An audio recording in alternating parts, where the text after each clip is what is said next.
Hello दोस्तों, क्या हाल चाल है। आइए मैं आपके लिए आज क्वेश्चन लेके आया हूँ। शेयर का है वो क्वेश्चन।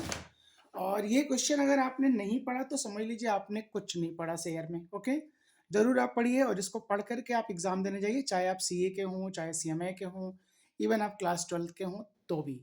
तो क्वेश्चन क्या है दोस्तों? क्वेश्चन सिंपली है, ए लिमिटेड ने इशू किया है कितना? A limited issue 10,000 share. A limited issue 10,000 share at the rate 10 each, at the rate 10 each. Okay, at SPR कितना? 2 रुपीज। एसपीआर कितने का? आपका 2 रुपीज का। एप्लीकेशन पे कितना डिमांड हुआ? 3। अलॉटमेंट पे कितना आपका? 5। 5 कैसे हुआ? कह रहा है इंक्लूडिंग एसपीआर 2 रुपए का, तो 2 रुपीज का एसपीआर इसमें इंक्लूड है। यानी आपका कहीं ना कहीं अलॉटमेंट 3 रुपीज की बात करेगा और 2 का एसपीआर बात करेगा। ओके, और जो बैलेंस आपका है फर्स्ट एंड फाइनल कॉल पे, तो बैलेंस कितना बचेगा दोस्तों? सिंपल है, आपका जो शेयर है वो 10 रुपीज का है, 2 का प्रीमियम हो गया, टोटल हो गया 12 आपका। एंड 12 में 3 ऑन एप्लीकेशन, 5 ऑन अलॉटमेंट, तो बैलेंस कितना बचा आपका? 4। तो 4 on first and final call money. Okay, and after that question में कह रहा है कि जो कंपनी इशू कर रही है सब्सक्रिप्शन वो 15,000 का कर रही है। इट मीन्स ये ओवर सब्सक्रिप्शन की बात कर रहे हैं यहाँ पे, क्योंकि हमने इशू 10,000 किया था, 10,000 इशू किया था और हमको आता है 15,000 के लिए। या तो ये ओवर सब्सक्रिप्शन का केस होगा या ये प्रोराटा का होगा। क्वेश्चन देखेंगे अब आगे क्या कह रहा है। क्वेश्चन कह रहा है यहाँ पे, जिसमें से कह रहा है कि जो 15,000 की कॉल आती है उसमें से 3,000 को आपने रिजेक्ट कर दिया, 3,000 से रिजेक्ट कर दिया, तो बैलेंस कितना बचा? तो 15 में अगर 3 रिजेक्ट हो गया दोस्तों, तो हमारा कितना बैलेंस बचा? 12,000। और 12 के लिए कह रहा है प्रोराटा अलॉटमेंट कर दिया उन्होंने, इसका मतलब ये प्रोराटा का केस है। ओके, आगे लाइन में कह रहा है कि मिस्टर एम है कोई, ये होल्ड करते हैं कितने शेयर आपका? 500 का। और कह रहे हैं कुड नॉट पे first and final call money, साथ में अलॉटमेंट भी नहीं देते हैं ये, allotment and first and final call money ये नहीं देते हैं। उसके बाद कंपनी उनके शेयर को फॉरफिट कर लेती है और ₹8 पर शेयर पे री इशू कर देती है। ओके, तो ये कह रहे हैं कि आपको क्वेश्चन को करना है। तो करना क्या आपको? ये बहुत ही इजी क्वेश्चन है और बहुत ही कंसेप्चुअली आपका कह सकते हैं कि इंपॉर्टेंट क्वेश्चन है। तो आइए सबसे पहले मैं आपको इसका एक समरी बना के देता हूं और जो समरी आपको बहुत ही काम आएगी। कंपनी ने शेयर इशू कितने किए दोस्तों? 10,000। कितने शेयर इशू किए? 10,000। कॉल कितने की आई? 15,000 की। और इस 15 में 3 को हमने क्या कर दिया? रिजेक्ट कर दिया। 3 को हमने क्या कर दिया? रिजेक्ट कर दिया। तो फिर बचा कितना हमारा दोस्तों? 12,000। और 12 वालों को आपने कितना अलॉट कर दिया होगा? 10,000। यही केस होता है प्रोराटा का। ऐसा ही अगर क्वेश्चन है तो इसको हम बोलते हैं प्रोराटा अलॉटमेंट। तो share issue and allotted on the basis of pro rata by the company. Okay, अब आगे क्या करना है आपको? आपको एंट्री पास करनी है फर्स्ट कॉल में। आपका जो आपका फर्स्ट कॉल में आएगा, तो फर्स्ट कॉल में आपका एप्लीकेशन आता है सबसे पहले। तो फर्स्ट टाइम आपका एप्लीकेशन आएगा, जो कि कॉल नहीं करते बल्कि हम लोग जो है क्या करते हैं, जब इशू करते हैं तो लोग खुद ही शेयर खरीदने के लिए एप्लीकेशन देते हैं। तो जब आपका एप्लीकेशन आएगा तो आप एंट्री पास करोगे क्या? Bank account debit. क्या एंट्री पास करोगे आप? Bank account debit. कितना? वही पहले जितना आया 15,000 into 3 and 2 equity share, equity share application, equity share application कितना हो जाएगा? यही 15,000 इंटू 3। ओके, होप ये आपका पहला एंट्री क्लियर हो गया होगा। अब हम ड्यू करेंगे, ये तो रिसीव का एंट्री हो गया। अब हम ड्यू करेंगे तो इसी को उलट देना होता है आपको। तो equity share, equity share application account debit, यही सिंपल 50,000 इंटू 3, इट मीन्स आपका 45,000। Okay, and to, to equity share capital, to equity share capital. यहाँ पे हमने जितना इशू किया, तो हमने इशू किया था 10,000 इंटू 3, कितना हो जाएगा दोस्तों? ये आपका 30,000। कितना हो जाएगा? 30,000। And to equity share allotment, to equity share allotment. अब ये इक्विटी शेयर अलॉटमेंट कैसे आएगा दोस्तों? ये आएगा 2,000 इंटू 3, यानी 6,000। कैसे आएगा? सिंपल है दोस्तों, हमने इशू किया था 15, सॉरी इशू किया था 10, कॉल आती है 15, 15 में 3 आपने रिजेक्ट कर दिया, 12 को आपने अलॉट किया प्रोराटा के बेस पे। इट मींस 12 वालों को 10 दिया, तो कितना एक्सेस हो गया? 2,000। यही हम आगे अलॉटमेंट पे लेके जाएंगे और एडजस्ट करेंगे।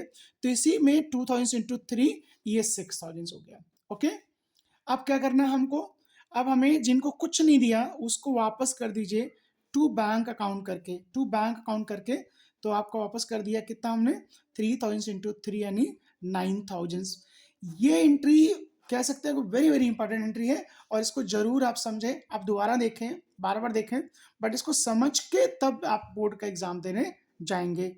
ओके, इवन आप सीए का फाउंडेशन देने जा रहे हैं, सीएमए का इंटरमीडिएट देने जा रहे हैं, तो ये पढ़ के आप जाएंगे। ओके, उसके बाद हमारा डी होगा किसका, डी होगा हमारा किसका, अलॉटमेंट का। तो जब अलॉटमेंट आप ड्यू करोगे तो अलॉटमेंट ड्यू का एंट्री क्या पास करोगे, ऑलरेडी मैंने कर रखा है यहाँ पे, देखिए आपका जब आप अलॉटमेंट ड्यू करेंगे तो क्या एंट्री पास करेंगे, equity share allotment account debit 10,000 into 5, equity share allotment account debit 10,000 into 5 यानी 50,000, and to equity share capital account. दोस्तों इक्विटी शेयर कैपिटल अकाउंट्स में आप डालोगे 10,000 जितना इशू किया था इंटू 3, क्यों 3 भाई, था तो 5 का लेकिन इसमें 2 SPR का था, तो बचा कितना हमारा 3, तो ये आपका 10,000 into 3 30,000, and now equity share capital account SPR भी, sorry equity share SPR account भी आपका हो जाएगा क्या, क्रेडिट कितना 10,000 इंटू 2, तो ये हमारा एंट्री बन जाता है equity share allotment account debit 10,000 into 5, to equity share capital 10 into 3 and to SPR account आपका 10 इंटू 2। होप ये आपको क्लियर हो गया होगा। अब इसके बाद हमारा रिसीव करेंगे हम लोग, आपको रिसीव करना है क्या, अलॉटमेंट, तो एंट्री क्या होगा, bank account debit, calls in arrear account debit, to equity share allotment, to equity share allotment. अब हमें रिसीव करना है दोस्तों। ओके, थोड़ा सा गौर करिएगा, अब बहुत इंपॉर्टेंट कंसेप्ट भी है और बहुत इंपॉर्टेंट क्वेश्चन भी है, और इतना ही नहीं, सेम इसी कंसेप्ट पे बोर्ड में एग्जाम में आ सकता है क्वेश्चन। ओके, तो करना क्या आपको, bank account debit, arrear account debit and आपका टू इक्विटी शेयर अलॉटमेंट। तो सबसे पहले इस अलॉटमेंट को हम फिल करते हैं। टोटल हमको चाहिए 50,000, कैसे आया, ये आपका 50,000, यहाँ 50 डालो आप, लेकिन 50 नहीं डालोगे क्योंकि अलॉटमेंट पे ऑलरेडी हमने 6,000 एडवांस में ले रखा है पहले से एप्लीकेशन टाइम पे अलॉटमेंट के लिए। ओके, तो ये 6,000 यहाँ से माइनस कर दो, तो यहाँ पे आप 44 डालोगे, मैंने लिख दिया है ताकि आपको समझ में आए क्या करना है आपको। ओके, तो 44,000, क्योंकि हमारा काम है आपको कंसेप्ट समझाना है ना, हमें अपना प्रचार नहीं करना है, आप इसको समझिए और आप अपना फायदा उठाइए। हाँ, अच्छा लगे तो आप दूसरों से बोलिए और शेयर करिए, है ना। ओके, तो यहाँ 44 हो गया, तो 50 माइनस 6, 50 माइनस 6 44। ओके, अब यहाँ पे क्या हुआ, कॉल्स इन एरियर बन रहा है। अब एरियर में दोस्तों यहाँ थोड़ा सा बहुत ही केयरफुल तरीके से आपको समझना है क्या हुआ, एरियर का निकालना हमें 2200 कैसे निकलेगा। देखो हमने अलॉटमेंट पे लेना है 500 इंटू 5, कितना आ गया 2500, ये 2500 मेरे को चाहिए, और ऑलरेडी जो एडवांस हमने दिया था ये 6,000 वाला, इसमें भी तो उसका कुछ पैसा शामिल होगा। अब उसको निकालना कैसे है, बहुत ही आसान तरीका हमने आपको बना रखा है, ये कहीं पे आपको किसी ने नहीं बताया होगा, लेकिन मैं बता रहा हूं, इसको समझिएगा ध्यान से। आपको कितने अलॉट किए गए दोस्तों बताओ, शेयर 10,000, जिस कैटेगरी का एडवांस है उसी की बात करो बस, और कुछ नहीं करो।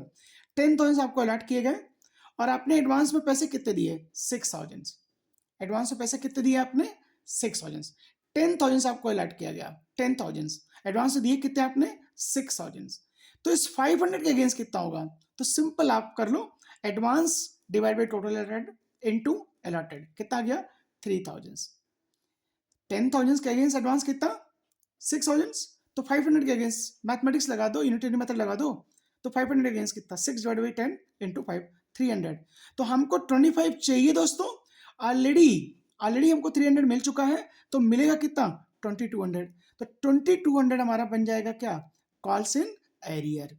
तो ये हमारा 2200 बन गया दोस्तों, कॉल्स इन एरियर, ये हमारा 2200 बन गया कॉल्स इन एरियर। ओके, हमको चाहिए 44,000, 2200 का हमारा एरियर बन गया, तो this into this, sorry this minus this अगर आप कर दे तो यही हमारा हो जाएगा क्या, बैंक। ओके, होप इतना आपको क्लियर हो गया होगा, नहीं आएगा फिर से देखिएगा समझ में आ जाएगा। आइए आगे बढ़ते हैं, आगे बढ़ेंगे हम लोग, फर्स्ट कॉल ड्यू करेंगे, क्या ड्यू करेंगे दोस्तों, फर्स्ट कॉल। तो फर्स्ट कॉल ड्यू किया, first and final call account debit 10,000 into 4 and equity share capital account 10,000 into 4। Okay, अब इसको रिसीव करो, तो 40 मेरे को चाहिए, शेयर कैपिटल आप यहाँ पे नॉट शेयर कैपिटल, यहाँ पे होगा equity share first and final call, तो equity share first and final call account आपका क्रेडिट होगा 40 से। अब 40 मेरे को चाहिए, अब 500 इंटू 4 यहाँ पे तो नहीं देगा वो, तो ये एरियर हो गया, इसमें से ये माइनस करो, तो बचा कितना हमारा 38,000। होप ये एंट्री भी आपका क्लियर हो गया। अब इसको फॉरफिट करो, फॉरफिट करो। तो फॉरफिट जब आप करोगे तो क्या एंट्री पास करोगे आप? फॉरफिट करोगे तो क्या एंट्री पास करोगे आप? Equity share capital account debit 5000। कैसे आए 5000? 500 इंटू 10, 500 इंटू 10। ओके, अब यहाँ पे एसपीआर भी डेबिट होगा। क्यों भाई एसपीआर डेबिट होगा? क्योंकि एसपीआर का भी पैसा हमको मिला नहीं। तो 500 इंटू 2 आपका कितना हो जाएगा? 1000। तो टोटल मिलकर हमारा कितना हो गया डेबिट में? 6000। 5000 का कैपिटल और 1000 का एसपीआर। अब कॉल सेन एरियर मेरे को कितना नहीं मिला, तो 4200 नहीं मिला हमको। 4200 कैसे आया 4200? अभी आपने उधर निकाला था 2200 अलॉटमेंट पे नहीं मिला था एंड 2000 से यहाँ नहीं मिला, तो टोटल हमारा हो गया 4200। एंड फॉर फ्यूचर कितना हमको मिल गया? 1800। नाउ अगेन कंसिडरेबल पॉइंट दोस्तों, 1800। How to calculate this 1800? Simple, याद करो, इधर आ जाओ। तो आपने क्या किया था, आपने जब 12000 शेयर मांगे तो कंपनी ने आपको दिए कितने? 10000। तो सेम उसी तरह जब आपने 500 आपको मिल रहे हैं तो आपने कितना कॉल किया होगा? कहीं ना कहीं 600 के लिए 600 कॉल किया तो आपको मिले कितने? 500। कैसे कैलकुलेट करना? इसके लिए एक फॉर्मूला बना दो, आसान सा है। टोटल अप्लाइड अपन total allotted into allotted. Okay, तो 12000 अपन 10000 into 500, sorry 500, yes of course, equal to आ गया कितना? 600। तो इसे 600 पे तो एप्लीकेशन खाली दिया था उसने, तो 600 इंटू 3, ये हमारा हो जाता है 1800। तो दोस्तों ये हमारा आ जाता है कितना? 1800। होप ये भी आपका क्लियर हो गया होगा। अब क्या करना है, इसको रीइशू करना है। क्या करना है आपको? रीइशू करना है। तो रीइशू 8 रुपये हो रहा है, तो 5 इंटू 8 एंट्री आपको आती है bank account debit 2। Okay, and आपका 2 यहाँ पे शेयर कैपिटल होगा, 2 शेयर कैपिटल अकाउंट 500 इंटू 10। तो दोस्तों 8 रुपये मिला, 10 का था, तो 2 रुपये हमारा क्या हो जाएगा? डिस्काउंट हो जाएगा। तो ये डिस्काउंट हम लोग डिस्काउंट ना लिख करके हम लोग फॉर फ्यूचर अकाउंट लिखते हैं। तो एंट्री क्या हो जाएगी पूरी पूरी? Bank account debit 500 into 8, equity share for future account debit आपका हो जाएगा 500 into 2 and 2 equity share capital आपका हो जाएगा 500 इंटू 10। अब क्या करना है, ये वाले का डेबिट, ये वाला डेबिट जो फॉर फ्यूचर ये डेबिट, और ऊपर जो ये फॉर फ्यूचर था क्रेडिट, 1800 माइनस 1000 आ गया कितना? 800। And 800 will be transferred to capital reserve account and entry पास हो जाएगी share capital account debit 800 and to capital reserve account debit 800। Hope आपको ये क्वेश्चन पूरा देखना चाहिए और आपको समझ में आना चाहिए। Thank you so much.